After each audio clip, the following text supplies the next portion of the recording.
దేనికి ఇంపార్టెన్స్ ఇవ్వాలి? నేస్తమా తక్షణ కర్తవ్యం అంటే మన జీవితంలో సరికానివి ఎన్నో ఉండవచ్చు.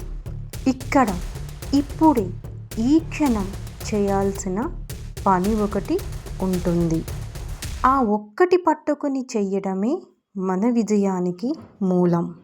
అది విడిచావా నేస్తమా, ఎంత గొప్పదైనా సరే వచ్చేది నో యూజ్. అందుకే నేస్తమా, మోస్ట్ ఇంపార్టెంట్ అయిన ఈ క్షణములో చెయ్యవలసిన తక్షణ కర్తవ్యానికి ఇంపార్టెన్స్ ఇవ్వు.